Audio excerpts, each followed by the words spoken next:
بسم اللہ الرحمن الرحیم۔ سامعین، کل ہم نے آیت نمبر 30 تک پڑھا تھا، پارہ نمبر 3 تلک الرسل، اور سورہ نمبر 3 آل عمران جاری ہے۔ آیت نمبر 30 تک پڑھ چکے تھے، اب ہم آگے پڑھتے ہیں۔ شروع اللہ کا نام لے کر جو بڑا مہربان نہایت رحم والا ہے۔ اے پیغمبر، لوگوں سے کہہ دو کہ اگر تم اللہ کو دوست رکھتے ہو تو میری پیروی کرو، اللہ بھی تمہیں دوست رکھے گا اور تمہارے گناہ معاف کر دے گا، اور اللہ بخشنے والا مہربان ہے۔ کہہ دو کہ اللہ اور اس کے رسول کا حکم مانو، اگر نہ مانے تو اللہ بھی کافروں کو دوست نہیں رکھتا۔ اللہ نے آدم اور نوح اور خاندان ابراہیم اور خاندان عمران کو تمام جہان کے لوگوں میں منتخب فرمایا تھا۔ ان میں سے بعض کی اولاد تھے، اور اللہ سننے والا جاننے والا ہے۔ وہ وقت یاد کرنے کے لائق ہے جب عمران کی بیوی نے کہا کہ اے پروردگار، جو بچہ میرے پیٹ میں ہے میں اس کو تیری نذر کرتی ہوں، اسے دنیا کے کاموں سے آزاد رکھوں گی، تو اسے میری طرف سے قبول فرما، تو سننے والا اور جاننے والا ہے۔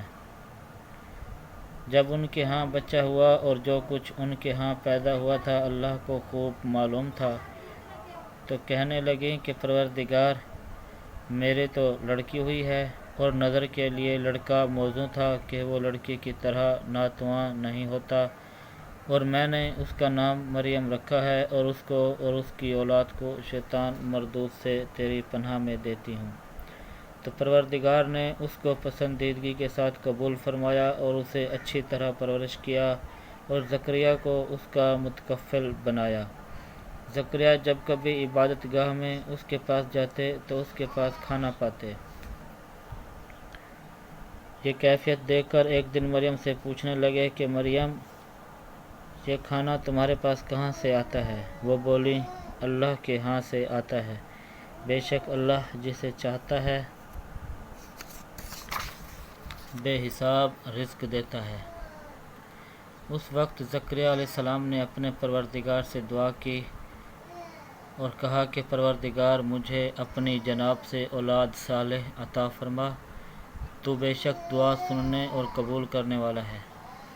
وہ ابھی عبادت گاہ میں کھڑے نماز ہی پڑھ رہے تھے کہ فرشتوں نے آواز دی کہ زکریا، اللہ تمہیں یحییٰ کی بشارت دیتا ہے، جو اللہ کے فیض یعنی عیسیٰ کی تصدیق کریں گے اور سردار ہوں گے، اور عورتوں سے رغبت نہ رکھنے والے، اور اللہ کے پیغمبر یعنی نیکوکاروں میں سے ہوں گے۔ زکریا نے کہا کہ اے پروردگار، میرے ہاں لڑکا کیوں کر پیدا ہوگا؟ میں تو بوڑھا ہو گیا ہوں اور میری بیوی بانجھ ہے۔ اللہ نے فرمایا، اسی طرح اللہ جو چاہتا ہے کرتا ہے۔ زکریا نے کہا کہ پروردگار، میرے لیے کوئی نشانی مقرر فرما۔ اللہ نے فرمایا، نشانی یہ ہے کہ تم لوگوں سے 3 دن اشارے کے سوا بات نہ کر سکو گے۔ ان دنوں میں اللہ پروردگار کی کثرت سے یاد اور صبح و شام اس کی تسبیح کرنا۔ اور جب فرشتوں نے مریم سے کہا کہ مریم، اللہ نے تم کو برگزیدہ کیا ہے اور پاک بنایا ہے اور جہان کی عورتوں میں منتخب کیا ہے، مریم اپنے پروردگار کی فرما برداری کرنا اور سجدہ کرنا اور رکوع کرنے والوں کے ساتھ رکوع کرنا۔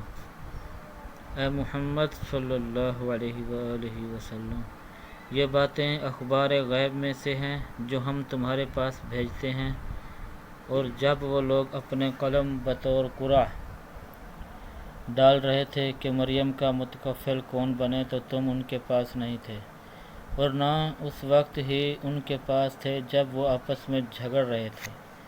وہ وقت بھی یاد کرنے کے لائق ہے جب فرشتوں نے مریم سے کہا کہ مریم، اللہ تم کو اپنی طرف سے ایک فیض کی بشارت دیتا ہے جس کا نام مسیح اور مشہور عیسیٰ ابن مریم ہوگا، اور جو دنیا اور آخرت میں باآبرو اور اللہ کے خاصوں میں سے ہوگا، اور ماں کی گود میں اور بڑی عمر کا ہو کر دونوں حالتوں میں لوگوں سے یکساں گفتگو کرے گا اور نیکوکاروں میں ہوگا۔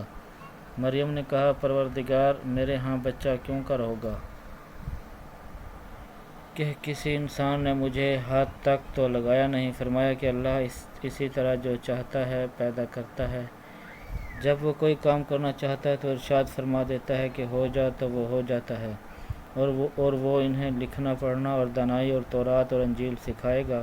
اور عیسیٰ بنی اسرائیل کی طرف پیغمبر ہو کر جائیں گے اور کہیں گے کہ میں تمہارے پاس تمہارے پروردگار کی طرف سے نشانی لے کر آیا ہوں، وہ یہ کہ تمہارے سامنے مٹی کی مورت بشکل پرند بناتا ہوں، پھر اس میں پھونک مارتا ہوں تو وہ اللہ کے حکم سے سچ مچ جانور ہو جاتا ہے، اور اندھے اور ابرص کو تندرست کر دیتا ہوں، اور اللہ کے حکم سے مردے میں جان ڈال دیتا ہوں، اور جو کچھ تم کھا کر آتے ہو اور جو اپنے گھروں میں جمع رکھتے ہو سب تم کو بتا دیتا ہوں۔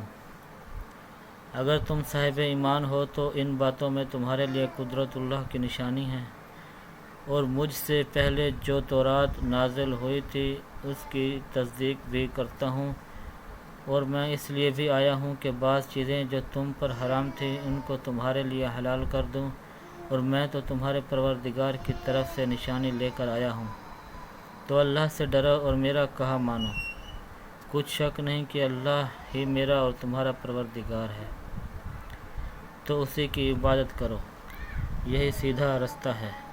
جب عیسیٰ نے ان کی طرف سے نافرمانی اور نیت قتل دیکھی تو کہنے لگے کہ کوئی ہے جو اللہ کا طرفدار اور میرا مددگار ہو؟ حواری بولے کہ ہم اللہ کے طرفدار اور آپ کے مددگار ہیں، ہم اللہ پر ایمان لائے اور آپ گواہ ہیں کہ ہم فرما بردار ہیں۔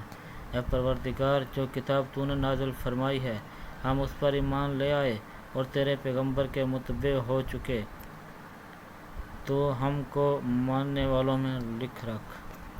اور وہ یعنی یہود قتل عیسیٰ کے بارے میں ایک چال چلے، اور اللہ بھی عیسیٰ کو بچانے کے لیے چال چلا، اور اللہ خوب چال چلنے والا ہے۔ اس وقت اللہ نے فرمایا کہ عیسیٰ میں تمہاری دنیا میں رہنے کی مدت پوری کر کے تم کو اپنی طرف اٹھا لوں گا اور تمہیں کافروں کی صحبت سے پاک کر دوں گا، اور جو لوگ تمہاری پیروی کریں گے ان کو کافروں پر قیامت تک فائق رکھوں گا۔ پھر تم سب میرے پاس لوٹ کر آؤ گے تو جن باتوں میں تم اختلاف کرتے تھے اس دن میں ان کا فیصلہ کر دوں گا، یعنی جو کافر ہوئے ان کو دنیا اور آخرت دونوں میں سخت عذاب دوں گا اور ان کا کوئی مددگار نہ ہوگا، اور جو ایمان لائے اور نیک عمل کرتے رہے ان کو اللہ پورا صلہ دے گا، اور اللہ ظالموں کو دوست نہیں رکھتا۔ اے محمد صلی اللہ علیہ وآلہ وسلم، یہ ہم تم کو اللہ کی آیتیں اور حکمت بھری نصیحتیں پڑھ کر سناتے ہیں۔ عیسیٰ کا حال اللہ کے نزدیک آدم کا سا ہے کہ اس نے پہلے مٹی سے ان کا قالب بنایا، پھر فرمایا کہ انسان ہو جا تو وہ انسان ہو گئے۔ یہ بات تمہارے پروردگار کی طرف سے حق ہے، تو تم ہرگز شک کرنے والوں میں نہ ہونا۔ پھر اگر یہ لوگ عیسیٰ کے بارے میں تم سے جھگڑا کریں اور تم کو حقیقت الحال تو معلوم ہو ہی چلی ہے، تو ان سے کہنا کہ آؤ ہم اپنے بیٹوں اور عورتوں کو بلائیں، تم اپنے بیٹوں اور عورتوں کو بلاؤ، اور ہم خود بھی آئیں اور تم خود بھی آؤ، پھر دونوں فریق اللہ سے دعا و التجا کریں اور جھوٹوں پر اللہ کی لعنت بھیجیں۔ یہ تمام بیانات صحیح ہیں، اور اللہ کے سوا کوئی معبود نہیں، اور بے شک اللہ غالب اور صاحب حکمت ہے۔ تو اگر یہ لوگ پھر جائیں تو اللہ مفسدوں کو خوب جانتا ہے۔